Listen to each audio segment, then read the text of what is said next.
Members have raised two broad categories of questions.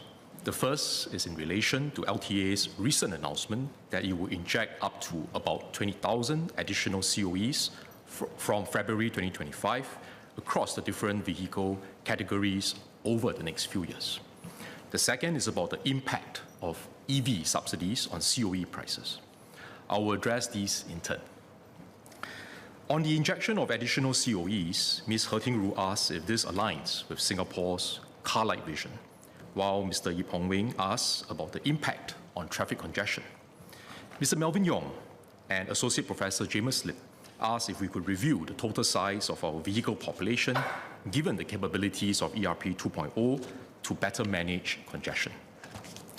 So the government remains committed to Singapore's car-lite vision, where walk, cycle, ride, particularly the use of public transport, are the predominant travel modes. This is necessary given our land and carbon constraints.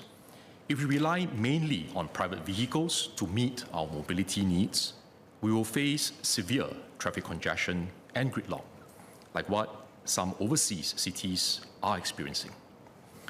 As roads already take up about 12% of our total land area, we cannot keep on building more and more roads because that will take away land from other important needs such as housing, hospitals, and schools. Next, an accessible and affordable mass public transport network is the central pillar of our car-lite vision.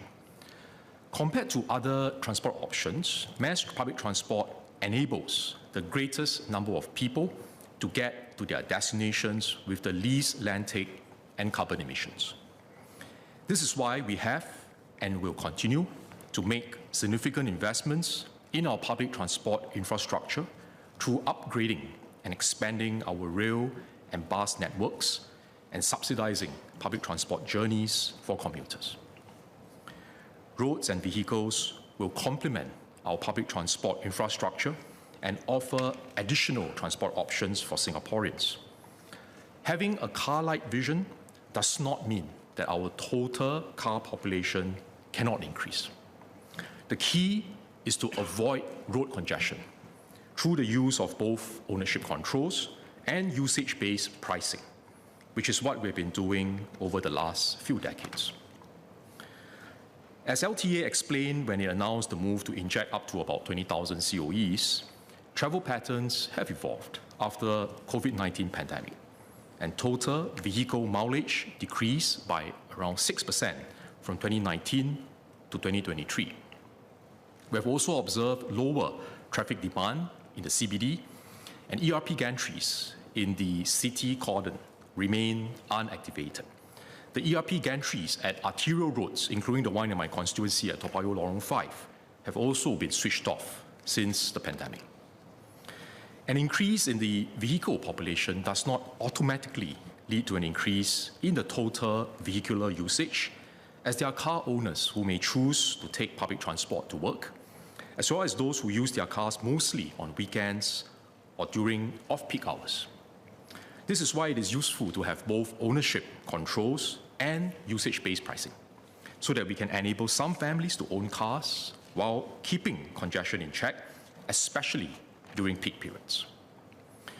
With ERP 2.0, LTA will have more tools and better capabilities to manage traffic congestion.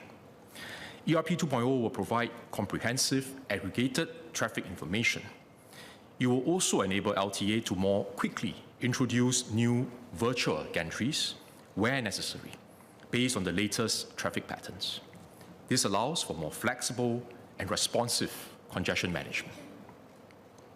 Given these considerations, LTA assess that it will be able to inject up to about 20,000 additional COEs across the vehicle categories from February 2025 over the next few years, without the worries of causing traffic gridlock. 20,000 additional COEs is about 2% of our total vehicle population. We had earlier said that the COE quota for categories A, B, and C will continue to increase every quarter before reaching the projected peak supply from 2026. The additional COEs will give us more flexibility to meet this commitment. and further increase the COE supply in the next few quarters before we reach the peak supply from 2026. LTA will continue to closely monitor traffic conditions and, where necessary, adjust ERP charges to keep traffic congestion in check. So I want to be clear that this injection of up to 20,000 COEs is not linked to the implementation of distance-based charging. We have not made a decision on whether to implement distance-based charging, though ERP 2.0 gives us the option to do so. We will need to study this further, including with the data from ERP 2.0, as there are trade-offs we need to think through carefully. If we were to proceed with distance-based charging in the future, this will give LTA an additional tool to manage congestion, and there is scope to consider a further injection of additional COEs in tandem with the implementation of distance-based charging.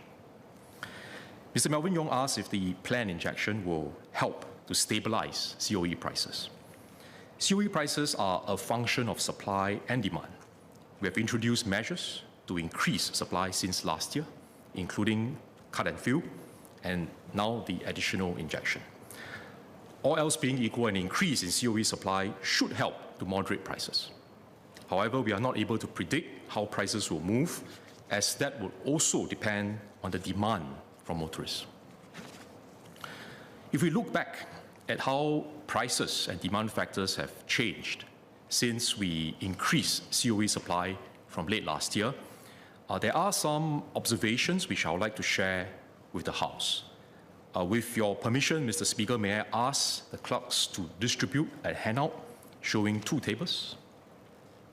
Go ahead. Thank you, sir. Members can also access the handout through the MP at SG Parliament app.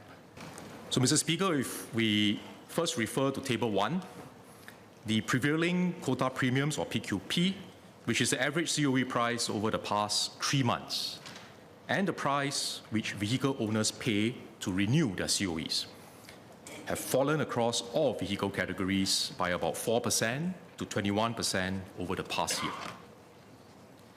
If we now look at the breakdown of successful Cat A and Cat B bids from 2022 to October 2024 in Table 2, Singapore residents account for the large majority of successful bids, increasing from 66% in 2022 to 84% this year.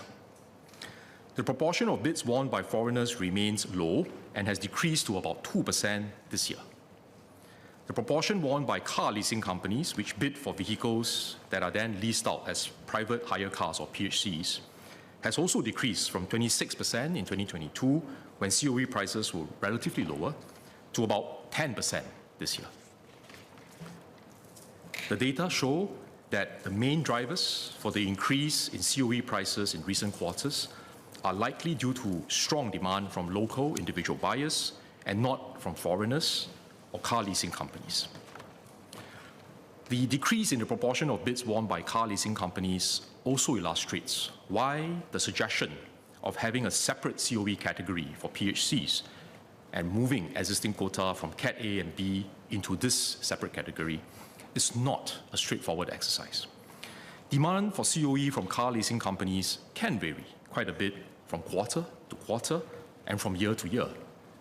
It is difficult to ascertain upfront the quota required to meet the needs of point-to-point drivers and commuters. As I explained in this House previously, if we move too much of the existing quota from Cat A and B to this new category for PHCs, it will reduce the supply in Cat A and B vis-à-vis the demand from non-PHC buyers, and could lead to an increase in COE prices in these categories.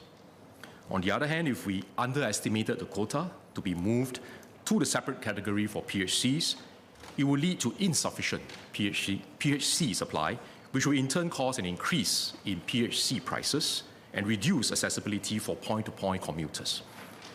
There are difficult trade-offs, and it is not a straightforward exercise. So we are still carefully assessing this option. Mr. Speaker, let me now address the questions from Mr. Satyandi Supat and Mr. Yip Hong Wing on the impact of EV subsidies on COE prices. We currently provide up to 40,000 in tax rebates for electric cars. This amount is deducted off the additional registration fee when registering a new electric car. The subsidies are intended to reduce the difference in the total cost of ownership between a mass market electric car and its internal combustion engine and hybrid equivalents. In many instances, the upfront cost of an electric car remains slightly above an ICE or hybrid equivalent even after the EV subsidies.